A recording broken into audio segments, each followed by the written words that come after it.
everyone, and welcome to Long Island Legal. I'm Joe Campolo, managing partner of Campolo, Middleton & McCormick, a full-service law firm located in Ronkonkoma. Today we're very excited to have my friend Senator Lee Zeldin, the next congressman from Suffolk County. Senator, welcome. Thank you for having me. Thank you for being here. So I just wanted to give you a shout out. We just had Memorial Day, and I just wanted to say thank you for your service to our country. It's really, really important litmus test for me when going to the voting booth that the people who are going to be voting on budgets that are going to be sending men and women over to service have actually served this country. So I wanted to thank you for that. Very, very proud of you for that. Thank you. So how do you feel? I noticed that the president has just said that 2016, I think, all the troops will be out of Afghanistan. You were there. Tell us a little bit about your service there. Tell us what you think about that policy. You know, I would say after 13 years of us being involved in Iraq and Afghanistan, all around the world, we have a lot of soldiers who are over there now who may be on their 6th, their 7th, their 8th deployment. And they have families back home, they have kids, spouses. So it's been difficult during this well over a decade-long now time of conflict. So for sake of our military families, I'm very happy to see for them an opportunity for our military to recharge and retool, and see an opportunity for families to retool. You know, I think that while that is good, that we would have more families together back home, at the same time, I am concerned with the Pentagon's decision to reduce troop strength to the lowest level in 74 years. Right. And I think it's no coincidence that literally within days of the Pentagon announcing that, Vladimir Putin, who wants to be Vladimir the Great, decides he wants to annex his neighbor. Right. So I think that we have to be smart with our foreign policy, and we have to be consistent with it. And when our troops come back home, we have to give them the care that they need. And right now in the Department of Veterans Affairs, we're seeing veterans now who are dying literally on secret wait lists. Hundreds of thousands of people waiting a year, 2, 3 years to get their disability claims finalized. Veterans returning home with post-traumatic stress disorder with mental health needs. So I've actually called on General Shinseki. I have a lot of respect for his service. Right. But as a VA director, he's been here for 5 years, and it's time for new leadership. I agree. I mean, for me, it's no surprise when you have a president who never served in the military.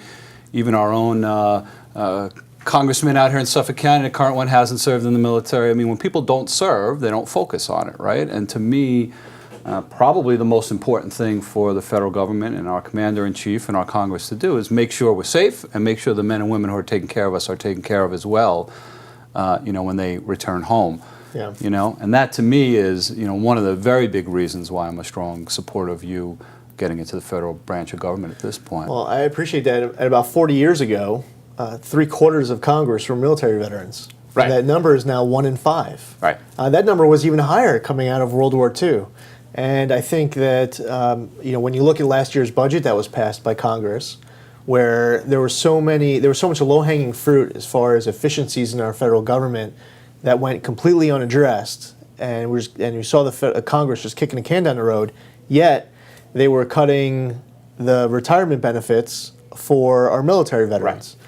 So I think that it directly indicates that we really need more of a voice in Washington for our veterans. Absolutely. It's just disgusting, I think, the way that we treat these men and women when they come home. And definitely, I think you're right, new leadership is needed there.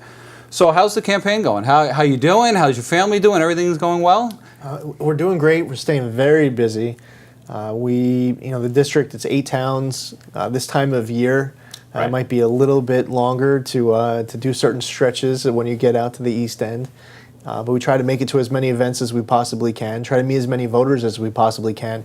My family, it's almost concerning how they're not complaining, right? Because I'm sure that they have plenty to complain about, yes. Just because of time spent away. And it's a sacrifice, and it's something where, you know, I have respect for so many colleagues, all sides of the aisle, because it's, you know, it is a sacrifice. It's a privilege and an honor to serve.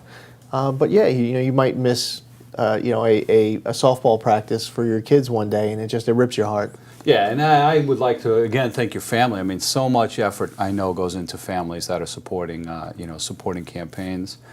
So tell me, Lee, when you win, and you know I'm confident you're going to win. When you win, what's day one look like for you? I mean, after all of the the shock wears off and you're down there and you get, I guess, freshman orientation. And we're going to talk very positively here, right? What's the first thing Lee Zeldin wants to do for Long Island? Well, I really believe that there's a time for government and a time for politics. And you have some people who are all politics all the time. This president is all politics all the time. But when you get past November's election and the people have spoken and they have made a decision whether or not they want Republicans or Democrats controlling the House or Senate, we need to move forward. And as long as you have a Democratic president, which we will have in January, in the House and the Senate, likely the House will, at least the House will be maintained by the Republicans. So you'll have a balance of power in Washington. And I think it's critical for Republicans and Democrats, when they share power, to be willing to sit down at a table and try to figure out ways where they can agree on something to move our nation forward.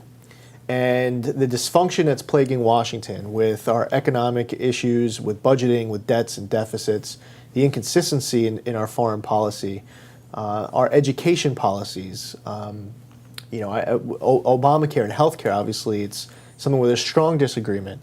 But wherever we can find a way to work together, we have to do that. And I think that during this president's entire time in office, it's just gotten worse and worse and worse with all politics all the time, sound bites, partisan fighting. So I would like day one and year one to just be part of the solution. And it doesn't mean that we are going to agree on many things, but at the same time, we'll find plenty of other things that we can do to help Long Island. Because wherever they come from, anywhere else in the country, I'm sure that they would like to see not only more jobs, but more good-paying jobs. They would like to see our nation being more energy independent, find ways to reduce healthcare costs and gas prices. And there's a lot that I would say it doesn't matter what your party affiliation or wherever you live in this country. There's common ground where we can help Long Island by working with colleagues from other places of this country. Right, and I think that's exactly what it needs. I mean, you read history. Thomas Jefferson, when he was president, would have dinner almost every night with a different member of Congress, irrespective of party lines, because they wanted to build a great country together, and they knew that they had to have a dialogue. They knew they had to work, together, and that really. It's no different in any, in the legal system. The way you resolve cases, the way you settle cases, you sit down and you talk about the issues. You don't just fight, or else nothing ever gets resolved. It's, it's probably one of the greatest disappointments of this administration, right? It's supposed to be change, but change didn't really come. It didn't. You're seeing it with the legal issues. You're seeing it with the way that this president is abusing the Patriot Act. Not showing enough respect for our Constitution, our Fourth Amendment, the rights, the reasonable expectations of privacy that our neighbors have, that we have for our families. So I think that from a legal perspective, that this president has been very overreaching in his use of executive orders, where he can't get something done through Congress, even though he's supposed to go to Congress for something. He just does it himself. Right. So let's talk a little bit about your work in the state Senate, which has been great. I mean, you and I met, right? We had a mutual issue we agreed on, the MTA payroll tax. The MTA payroll tax, where you had the courage to stand up as a freshman senator to the Albany machine and say it was wrong and work to get it changed. And that was a great deal of courage that I saw there. And that's actually why I'm a big fan and supporter of yours, is you're willing to vote on the issues the right way. Talk about some of the other good things you've been doing in the state Senate, right? You've done a lot of stuff here, a lot of great things for your district. Talk about that a little bit. Thank you. Yeah. So I've introduced legislation to eliminate the saltwater fishing license fee. We were successful in getting that done. Great thing, absolutely. The first bill that I got passed when I got there in 2011 was a bill to require a 2/3 supermajority vote in order to increase taxes and fees, because we do not have a tax problem in Albany. We have a spending problem. Right. It's not that we're not generating enough revenue. We are. We just have to spend it as efficiently as possible. We passed a law. I wrote a bill to protect our families from protests and military funerals. The thought that you can be mourning the loss of a son and daughter who just gave their life in service to this country overseas, and you're trying to bury him or her, and there are people who have the nerve to literally protest at the funeral. That's unacceptable. It really is. And we have just I don't introduce tons of legislation. I try to introduce legislation that is good for my constituents. I every once in a while I'll vote against a bill that I might be the only one voting against it, but it's important to send a message on behalf of my constituents. There was recently a bill a couple weeks ago to make yogurt the official state snack. I saw that in the paper. And I was the only Republican to vote against the bill. And all my colleagues came up to me and said, Lee, what's your problem with yogurt? And I said, I love yogurt. Yogurt's great. I like yogurt in all different kinds of flavors.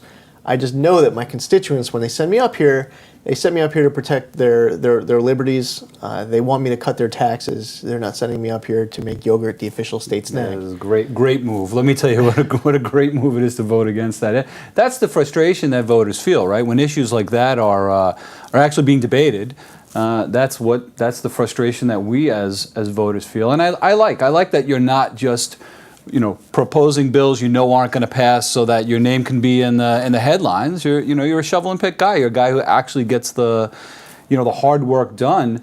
Talk to me about Obamacare, right? So here we are into Obamacare. A lot of talk about whether it's a plus, whether it's a minus. What's your views on it? Obamacare is fatally flawed. It should have never been passed in the first place. It was obviously rushed through, wasn't vetted. There was really more questions than answers coming out of the gate when the Democrats forced it through. We're seeing people's premiums go up, their deductibles go up. Individuals, families are losing their doctors, they're losing their policies. There are tons of stories all throughout the 1st Congressional District of how Obamacare is adversely impacting them and their families, people at work.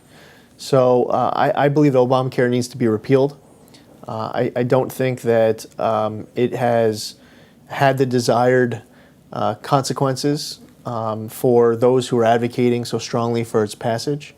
And I feel like it's really in the best interest of our nation's healthcare to chart a better path, to pursue affordable, accessible healthcare and do it in a way that fosters more competition in the private marketplace, where Obamacare, we're seeing networks just continue to shrink, less and less people doing business with the exchanges. I'm proud to have led the fight up in Albany against Obamacare. The governor created a state exchange unilaterally via executive order in April of 2012, and it was actually very well documented when he did that. All the news accounts of it said that he did it because the Senate Republicans refused to bring the bill to the floor for a vote. We knew that this was not going to work, right. And but the Democrats just insisted on trying to get this thing done. Yeah, it's tough. Small business owner that I am, healthcare costs are, through the roof. Trying to remain competitive, trying to keep people here on Long Island by remaining competitive. Still hear the same complaints everywhere I go about the taxes that are being levied here on businesses on Long Island. Makes it very, very difficult. I mean, from a taxpayer perspective, right? You guys are our board of directors. You elected officials are our board of directors. You're there to vote your conscience and to do it in the most economically efficient way. It's just gotten unbelievable the way that they're spending money nowadays. But some of these stewards of your tax dollars believe that not only is it patriotic to pay taxes, which means that we live in the most patriotic state in the country. Absolutely. They say that taxes have no effect on behavior. When you claim that people are leaving the state because of our tax policy, they demand proof. They don't believe that people are leaving. So we say, all right, well, if taxes have no effect on behavior, why don't you make taxes 80% or 90%? Just make taxes 100% if it has no impact on behavior. Right. Oh, no, now you're being silly. And I think that a lot of New Yorkers have hit their breaking point. A lot of people have left. Not just because of how great the quality of life was waiting for them in North Carolina or South Carolina or Florida, or wherever they moved to, but because something put them over the top here in New York. They love New York, they want to stay here, their families are here, but something sets them off. Maybe it's the MTA payroll tax for some employer. Maybe it's the property taxes or the energy costs or having the highest corporate marginal income tax rate in the entire country. Something is that breaking point for businesses and families, and I think that, to your point, we elect our legislators to be our stewards, our board of directors, But some, they have no experience signing the front of checks. It's only the back of the check. You know, I speak from experience and my own perspective, but I don't mind paying taxes. Obviously, I want a strong defense. I want roads. I want schools. I don't mind paying taxes. I just want to make sure the money's being spent the way I would spend it carefully, right? You work hard. Your household income you spend carefully. You want to make sure that the money that goes up to Washington is spent as carefully, as well. And I think that's again, a great track record that you have is just being very careful where you're going to vote and how you're going to allow them to exploit taxpayer dollars, like you did with the yogurt issue. Nobody cared about the yogurt issue, really. It was a joke. You had the courage to say, I'm not going to vote for yogurt just because everybody's going along with it. And as silly as that seems, up in Albany, that's a lot of pressure, right? It's like, why aren't you voting with us, Lee? It's just yogurt. Go ahead and vout. And you took a stand and said, no, I'm not gonna do it. But it's not true that when the people they say that I hate yogurt. It's not the point. I have nothing against yogurt. I think that when we're up there and we're in session, we should be passing legislation that is restoring liberties for New Yorkers. People are losing jobs. People are hungry. People aren't passing through school. Kids are taking guns to school. There's a heroin epidemic. Let's talk about the issues. Let's not talk about yogurt here. Let's not even waste 1 minute on it. If it's 1 minute, it's 1 minute, too long, right? So let's talk a little bit about gun violence. A lot of publicity going on around around gun violence. Do you think that it's a federal issue? Do you think it's a state issue? Where do you stand on that? Well, I would say that the Second Amendment of our U.S. Constitution, to a certain respect, whether it's the U.S. Supreme Court or it's Congress or the President, there will always be a place in the debate for the positions and interpretation of that Second Amendment by our representatives in Washington. But we see it as state and even in a city level with some of the policies in New York City. We have many different levels of government putting their own interpretation and spin on what that Second Amendment means, and also how a particular politician may want to protect people from gun violence. And I think that everyone has a concern, whether you're a gun owner or not, whether you're pro Second Amendment or not. I think everyone wants to have a secure community. But there's a difference of opinion between many Americans as to the best way to secure a community. I personally believe that having a gun-free movie theater does not protect the people going there. I would, because I'd prefer to go to the movie theater where I'm going to feel safe. I think that's no coincidence that in Colorado, right, where we had the mass murder, that person passed two movie theaters to get to the gun-free movie theater. Right. We've had incidents in Oregon where there was a mall shooting where it was a gun-free mall. Right. And I think that one of the best things that we could do to combat a bad guy with a gun is a good guy with a gun. And we have law-abiding citizens here in New York and across our country who they respect the firearm, they respect the law. They understand that they have a right to protect their lives, their family, their home, and I would urge very strong caution on any politician who's trying to capitalize on emotion and sentiment, passing bad policy, where the only people who would comply with your new bad policy are law-abiding gun owners. Right. Guns don't kill people. People kill people, right? If it wasn't guns, it would be sword, and you pass it with swords or knives or poison or whatever. People kill people. It's not the guns. You focus on the guns, I think it's the wrong issue. So you're coming into a primary soon, right? June 24th. June 24th. I would encourage all of our viewers, all of our listeners, to be out there and vote for Lee. If you really care about this country, if you really care about the future of this country, if you really care about the issues that we're facing here on Long Island and across the world, you have to get out, you have to vote, and you have to vote for Lee. You just have to. This is, I have Lee on this show. Lee's a friend because we agreed on the issues. I don't agree on the issues with Lee because he's a friend, but I really feel strongly that we need to start making changes, and he's the guy that needs to be sent up there to do it, or down there, I guess, is where we're going to Washington, right? Thank you for all of your involvement with the community. I could tell you, as a state senator representing the 3rd District, I go to a lot of events where your firm's taking sponsorships, where you're active, and I think it's important when we have our employers all throughout Long Island being this involved in Long Island. So thank you for what you're doing. Yeah, it takes a village, right? It takes a village it takes a community, it takes leadership. And Lee, couldn't be prouder to have you as our Senate rep. Can't wait till you're our congressional rep. So folks, remember, get out there and vote for Lee. Republicans vote at the primary. November, make sure everybody gets out there and votes for him. We need to really make change we can believe in. So Senator, thanks for joining us today. I appreciate it very, very much. Good luck and God bless. Thank you. Yep.